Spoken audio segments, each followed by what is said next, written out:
Hey guys, GNT here, and today I'm be doing something a little different than usual, you know.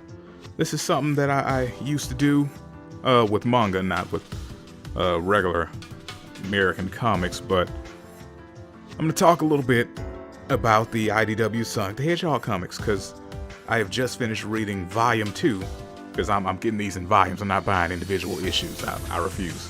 Like, there's way too little in the individual issues to buy them separately like that, you know? But anywho, I just finished Volume 2. I'm eventually gonna get to Volume 3 whenever. I might do it after I finish this video. But anywho, let me stop getting distracted and rambling. Ugh. When I read Volume 2, I figured this is a nice spot to actually sit, get my thoughts together, and talk about this book a little bit. Well, this series, I should say. Volumes 1 and 2 cover issues 1 through 8, I believe. And with just those 8 issues, we get a lot of dope stuff in here. Now, here's what inspired me. Oh, by the way, if you haven't read the books, spoiler warning, because I'm talking about it. It's nothing too crazy. Like, I'm assuming that the story's really about to get going in Volume 3. And, you know, I could tell you the stuff that happens in here and it won't ruin you reading it, because it's nothing that's like, oh, big reveal. I mean, technically there's like one thing in here, but other than that. So for the most part, it's just, it starts after Sonic Forces. You know what, as a matter of fact, I think I'll use Sonic Forces for my background video footage here, because, you know, I have physical comics, so I can't like put up images of junk because I don't have them. But it starts right after Sonic Forces, picking up with the Batniks, which they're calling them Batniks right now. I don't know how long they're going to be doing that, but that's what they're doing. They're all around and they seem to be organized, and Sonic and the gang are trying to see what the problem is, wipe them out, you know, stuff like that, usual Sonic junk. And Sonic just goes from place to place, and they're trying to figure out, well, who could be organizing these spots, because we just beat Eggman, you know? And the reveal isn't until quite a few issues in. But, you know, you basically, it's all this feels like introduction for, you know, people who haven't really played the games. You don't really need to actually go and play a lot of the games, but you know, you need to actually kind of want to see Sonic in a comic to read this. That's one thing. You can't just pick this up and have never seen anything Sonic, or never played anything Sonic, watched anything, read, whatever. You can't just go in here just like, hey, I'm picking up a random comic, because this is definitely a Sonic fan type of thing, because goodness, there's quite a bit of fan service in here. Like in the second volume, close to the end, like he says,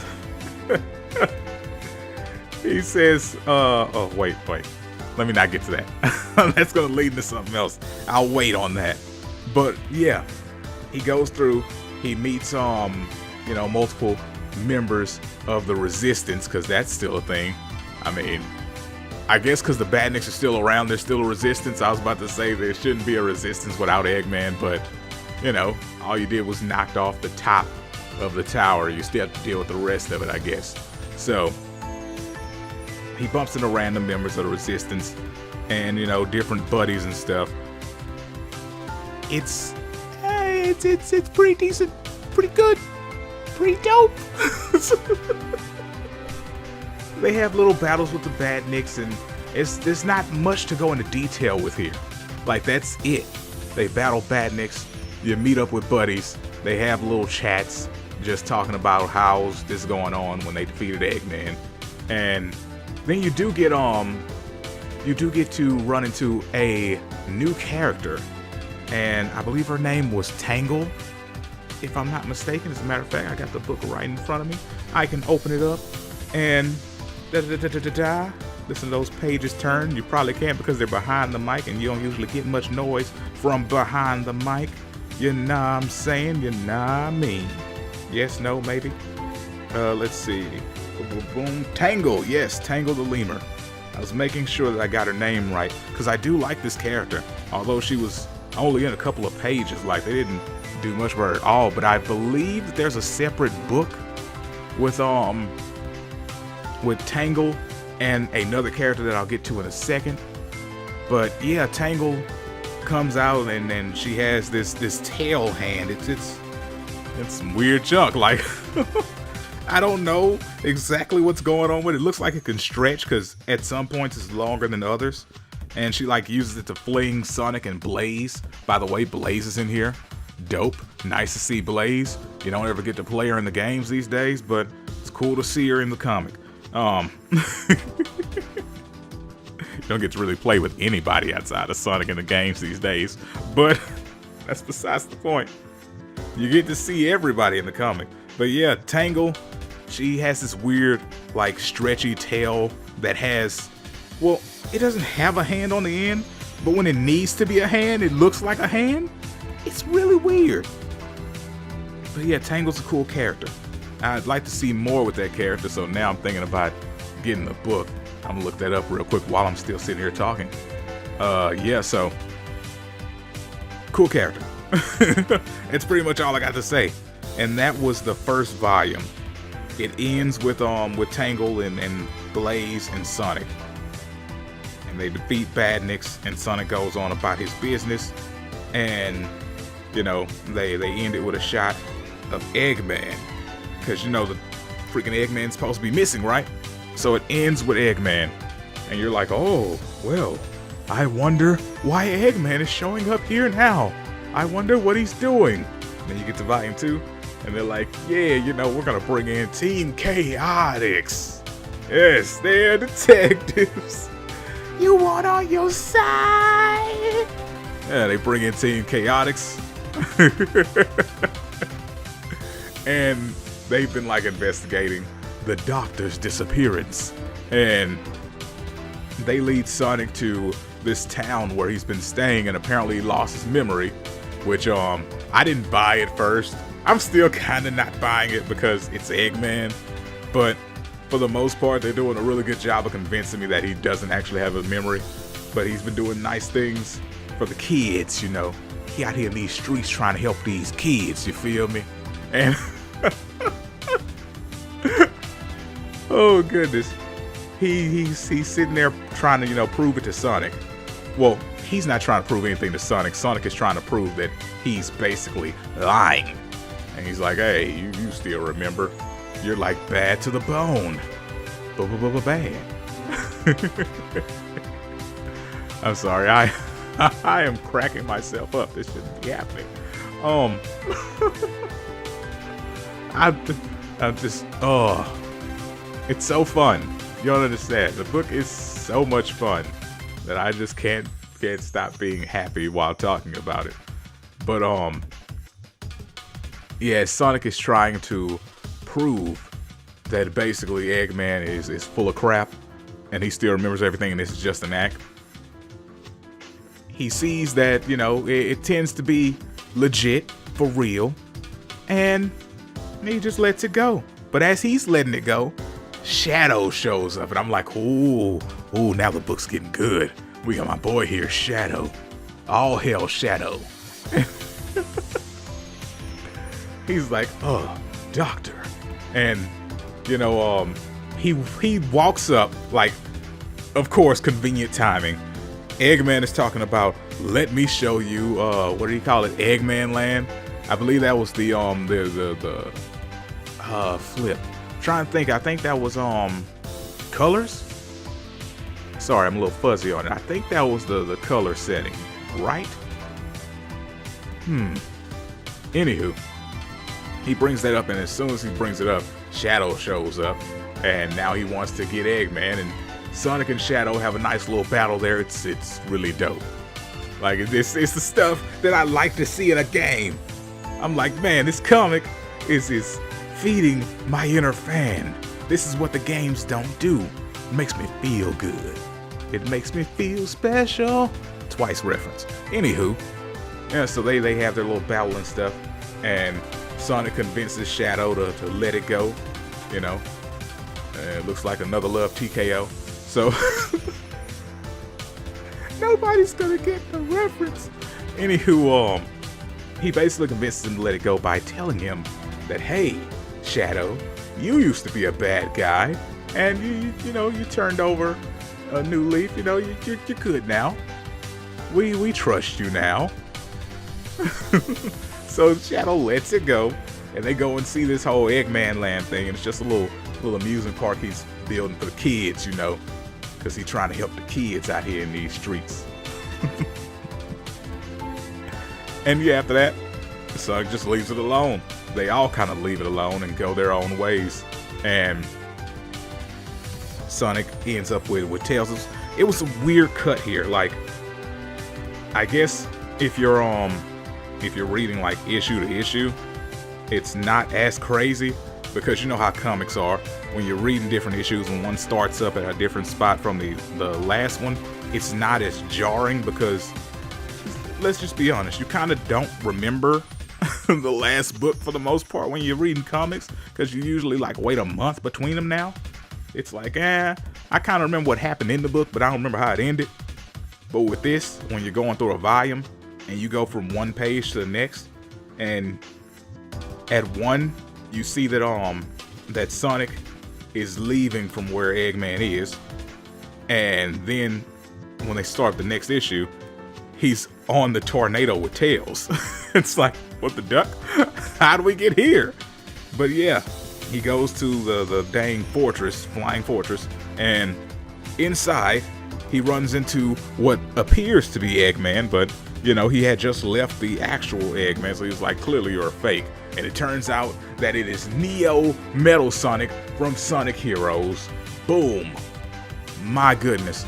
And that's when I knew that fan service was cranking up to 11. Because now everything seems a little bit more fan servicey after they showed Neo Metal Sonic. Because he was like holding freaking Sonic, and he was like, you're about to fall. And Sonic was like, I never fear the fall. I was like, oh no! In his world! Never fear the fall. I was like, no!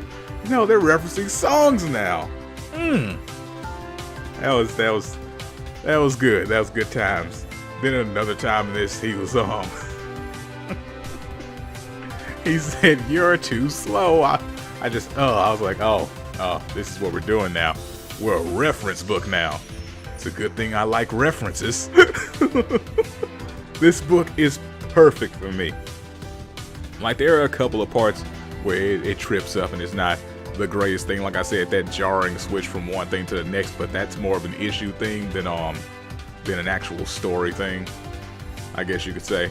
But yeah, so after that, we run into Silver for a little bit, which is like the last issue in this volume 2. Silver is, I don't know. Silver seems a little weird, because all that I know of Silver, all of what most people know of Silver is Sonic 06. And in this comic, he kind of has a personality. Like, he was more like, on a mission type thing in 06, so you didn't get much of his actual personality going in there. But here, he shows up and he's kind of like a freaking fanboy, which is kind of weird. That's like one of the things that I didn't really care for all that much. It was interesting. I didn't hate it, but it was just weird the way he was acting. Because he was saying that his future was really bleak. Like, nobody was around. There was nothing but like metallic plants and stuff. And you would think he would come back being like super serious, but he was kind of jokey, and it was weird. But other than that, it was fine. He was talking about how there was this guardian who helped people during the war that they had in forces that nobody actually really saw, because the game just kind of skipped over it. It was like Eggman took over, and now we're breaking out Sonic. So yeah, he was explaining how this guardian was helping and saved his life multiple times. I'm like, Silver, are you really slipping that much? That you have to have somebody just constantly saving you? But again, it's whatever. not even that attached to Silver anyway. So the Guardian turns out to be a character called Whisper, and when they were trying to talk to her, you know, she was like Whisper, and they had the little dots around the text bubble, which I'm assuming means that she's whispering. So Silver was like, okay, but I don't see why we have to. And Sonic is like, that's her name, you idiot. It's like, it's weird. Silver just seems to be a complete moron. Now in 06, he was kind of dumb too, but still. Not to this extent. Not to this level of idiocracy. Like, he seems like, his personality kind of seems like what Tails' personality should be for Tails being a young member of the group, you know? Like, whatever. Anywho, what I'm trying to say is he's acting of way too young, I guess. Too young and dumb. It's kind of hard to explain without, you know, somebody actually knowing what I'm talking about, having actually read it. So if you guys have read it, you know, just go ahead and tell me how you feel about Silver down in the comments below. And yeah, you get introduced to another character who is Whisper. We haven't seen much on Whisper, but she looks like my type of character. She's like,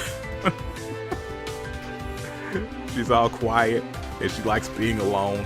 I was like, oh, this character is perfect for me. We need Whisper in the games now. Tangle and Whisper, which by the way, yes, they do have a comic together, which I'm gonna have to get that too and read and check it out because I do like those two characters. They seem pretty cool. And I'm just hoping that they weren't only introduced to have that spin-off comic, because that would suck. You know what I mean? I want them to be involved in the story of this main comic, but who knows?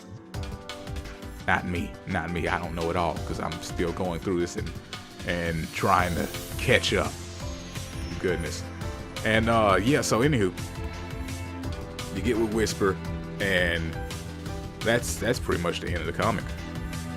Like, no joke, that is pretty much the end of volume 8. They just check well, actually they check a computer, and the data on it is telling them basically about Neo, Metal Sonic, and how he has the Master Emerald. Like, that's the last page. You get him sitting on a throne on top of the Master Emerald. It looks dope. Like, that is the art in this series is amazing, phenomenal. It's real good. Like, every page is wonderful. And there's different artists and stuff too, so you get different styles, and they're all good, which is crazy. Because usually when reading comic books, you get a bunch of different artists. Sometimes you'll get a style that just is awful. Especially now with the way comics are, because comics kind of suck now. You usually get some art that's just absolute garbage. But with this, everything just seems to be amazing. It's crazy. It's really good. Great read, volume 1 and 2. Highly recommend it. If you guys haven't checked it out, go ahead and check it out. It's good. Like, at first I didn't want to get it because I was like, I don't feel like paying for this book, because, you know, I'm cheap. I was like, I don't want to buy this. But it was quite worth it. I had a really good time reading both volume 1 and 2. Volume 1, seeing as it was just basically a big introduction and getting you used to the characters and introducing you to all the different characters. Because, like, when they introduce new characters, they have their name and their title there, you know, so you can learn about them just in case you're not a huge Sonic fan, or if you are just a normie to Sonic, you just show up for games occasionally and you don't know the characters. They have all that there so you can know who these characters are and basically what they do by their title. These descriptions are great. And so, for the first volume, as an introduction, I'd say it was a 4 out of 5. And for the second volume, it had a lot more going for it, but the whole silver thing, like, I don't know, maybe there's some other media out there with silver in it, and this is the way he acts. And here's the thing, I haven't played like 06 in over 10 years, so maybe he did have some type of personality like this in there that I'm not remembering, but it was just kind of weird. It just doesn't seem right. Anywho, that's gonna do it for this video. I hope you guys enjoyed me sitting here just rambling about the Sonic the Hedgehog comics, because I had a really good time, so I felt I should talk about it. And depending on how well Volume 3 is, you might get another one of these videos. Of course, it'll probably be shorter because I won't have to talk about 2 volumes at once. And man, this is great stuff. And it is what it is. It's great. Like, people are like, oh, well, I don't like as much of the old comics. Well, I only read a little bit of the old comics, and I wasn't too attached. And I think that's the thing here. Like, if you're not attached to the old comics, this is amazing. If you are, then you're probably holding a bias for the old ones and you're not able to get over it. Like, I've had that with a lot of different stuff that I like. I couldn't get over the old stuff, so I couldn't enjoy the new stuff even when it was decent. Like, there's some stuff that where the old stuff is just better, but there's some things where the new stuff is decent and it's just hard to get over the fact that it used to be better, you know? So anywho, I think these comics are great. I think you should give them a shot, give them a read if you haven't. And yeah, freaking the comics are using the characters way better than Sega is with the games. So that's probably where most of the enjoyment comes from. Also, there were 2 more characters introduced in this book. I forgot to mention, I just thought about it, because I was sitting here, I have the dang Amazon pulled up and I'm looking at the page, the covers for all the different volumes that are out, because they have up to volume 7 out, and volume 8 comes out in March, and volume 9 apparently drops in November. God, that's a long wait. Sorry, that threw me off. But as I'm looking at these covers, I saw these other 2 characters that appeared in volume 1, and that was Rough and Tumble. They didn't do much. They kind of just got stomped by Sonic and Knuckles, so there wasn't too much there for me to remember. They didn't leave that big of an impression. However, they do seem interesting, but that's it. Anywho, I hope you guys enjoyed this video, and I hope you guys also just, you know, give the Sonic the Hedgehog comic a chance. It's pretty dope, and if at some point it becomes trash while I'm reading it, I will definitely make another video and let you guys know. Anywho, peace out and have a supersonic day.